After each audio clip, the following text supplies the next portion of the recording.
At some point today, you're going to walk into a bathroom without thinking about it. You'll close the door behind you, sit down for a few minutes, flush, wash your hands, then continue with your day as if none of it mattered. And that's the strange part. Because for almost all of human history, this simple routine barely existed at all. No plumbing hidden behind the walls, no toilet paper, no running water waiting a few feet away, no clean private room separated from the rest of life. For thousands of years, one of the most basic human needs was also one of the most uncomfortable parts of being alive. Most people never really think about that. But imagine waking up in the middle of the night 2,000 years ago with a stomach problem. There is no bathroom down the hallway, no light switch, maybe not even privacy at all. Depending on where you lived, you might have stepped outside into cold air carrying a clay pot half asleep, or sat beside strangers on a wooden bench above an open pit, or crossed dark streets carefully enough not to step into what somebody else had left there hours earlier, and the smell would have lingered almost everywhere. Not constantly overwhelming the way movies sometimes portray it. Humans adapt surprisingly fast, but it settled into crowded cities in ways most modern people would struggle to tolerate for long. Around market streets, near walls warmed by summer heat, along riverbanks where people still washed clothes and collected water. In some ancient cities, layers of waste and mud became so deeply packed into the streets over generations that people simply built new roads over the old ones rather than fully clearing them away. Most of daily life happened close to it, and the strange thing is that humanity became incredibly sophisticated long before it solved this problem. People built temples, armies, libraries, massive stone monuments aligned with the stars. And still, millions of them had no safe or comfortable place to defecate. Some civilizations built public toilets with flowing water centuries before others even had organized streets. Some people cleaned themselves with moss, seawater, smooth stones, or shared sponges attached to sticks. In medieval cities, chamber pots were sometimes emptied directly into the street below.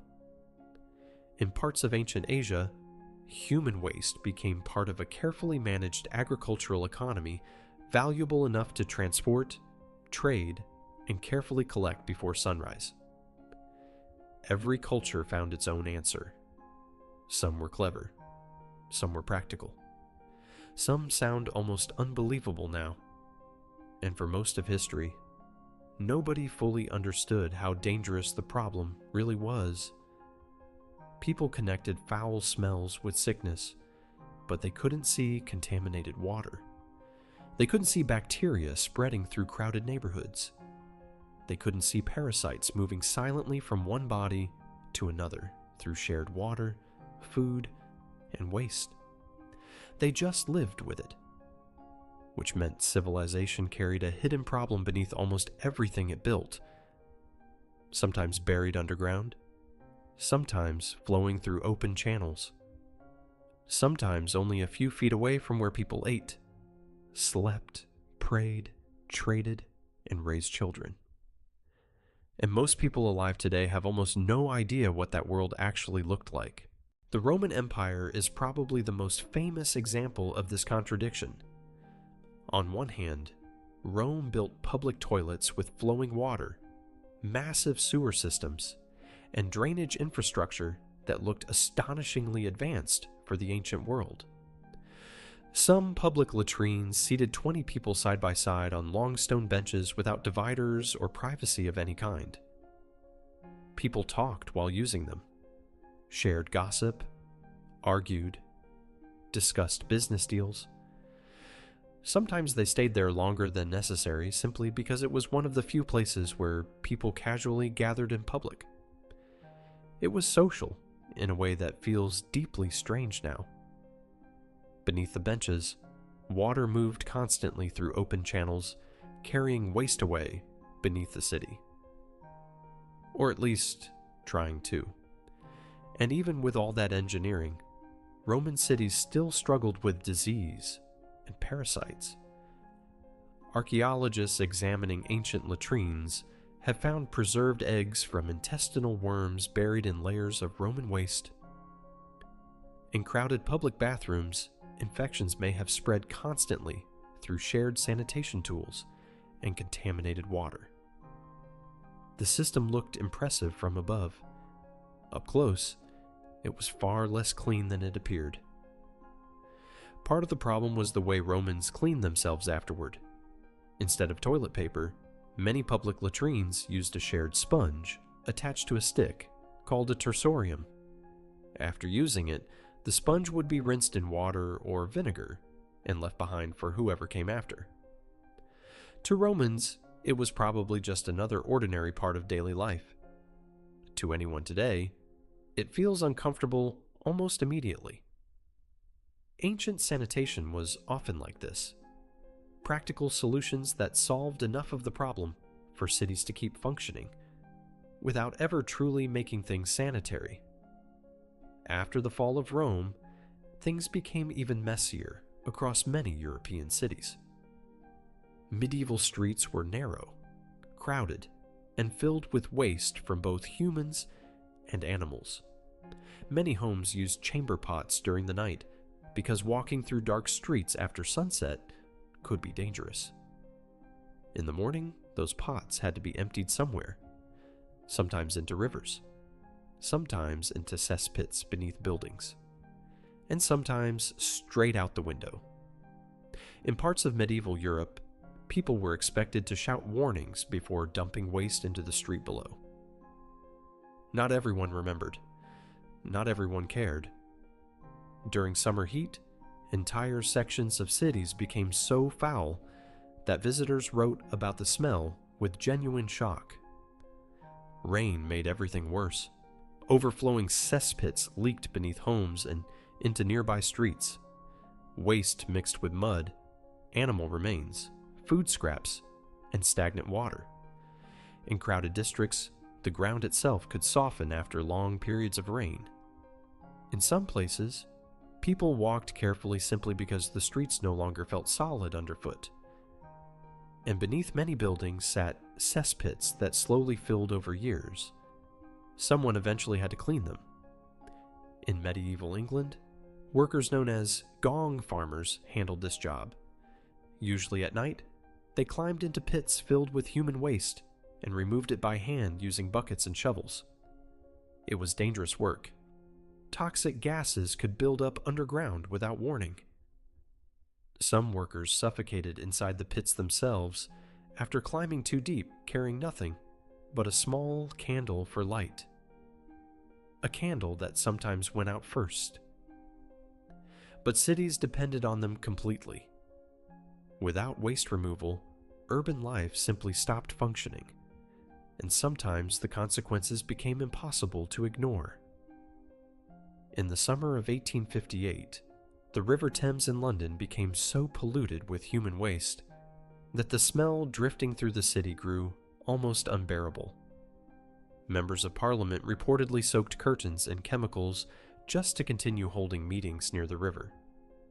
Newspapers called it the Great Stink.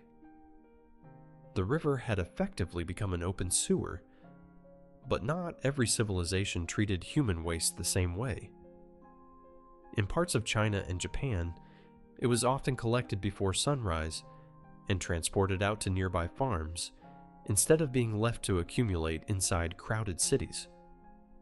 For many agricultural communities, human waste was not just something disgusting to remove, it was fertilizer. Valuable fertilizer. In some regions, it became valuable enough to steal. The system had its own problems, of course. Disease still spread easily in crowded areas. But compared to many European cities of the same period, these systems often left far less waste exposed in public streets. Different societies came to very different conclusions about what human waste should be. something dangerous, something useful, or simply something that had to be managed somehow, so cities could continue to exist. And for most of human history, nobody ever solved the problem completely. People simply found new ways to live beside it. Eventually, cities began changing in ways people living through them probably barely noticed at first. Pipes disappeared underground. Waste stopped sitting openly in the streets. Water arrived cleaner. The smell that had lingered over crowded cities for centuries slowly faded from everyday life in many parts of the world. Not completely, not everywhere, but enough that new generations grew up without thinking much about where anything actually went after they flushed a toilet. And that might be the strangest part of modern sanitation. Not the engineering itself, although some of it is incredibly complex. The miles of underground sewer tunnels beneath modern cities. The treatment plants operating constantly beyond the edges of urban life.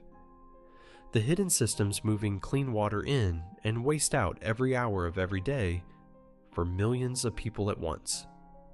It's how invisible all of it became. Most people never see the infrastructure at all. You press a handle or push a button, water rushes downward, and the problem disappears somewhere beyond the walls of your home. Beneath the streets, beneath the traffic, beneath restaurants, apartments, offices, and sidewalks, enormous tunnels continue carrying away the waste of entire cities, whether anyone thinks about them or not. And almost nobody does. That level of separation would have felt unimaginable to most humans who ever lived. For thousands of years, waste was something people constantly saw, smelled, carried, stepped around, cleaned, buried, dumped, or tried to avoid. It shaped where cities could grow. It contaminated water supplies. It followed armies. It collected beneath homes in dark, underground pits. Entire professions existed simply because somebody had to deal with what everybody else produced every single day. Now most of it moves silently underground. And because it happens so quietly, modern people rarely think about it unless something breaks. A clogged drain, a burst pipe beneath a street, a sewer backing up after heavy rain. Only then does the illusion disappear for a moment, and people briefly remember the enormous systems quietly operating in the background of ordinary life. Tonight, before going to bed, you'll probably walk into a bathroom lit with clean, artificial light. You'll turn a faucet and drink water clearer than what most kings once had access to. You'll flush a toilet inside a private room, hear water vanish into the pipes behind the walls, and move on with your evening without thinking about it again. For most of human history, that level of comfort would have seemed almost unimaginable, not luxurious, almost unreal.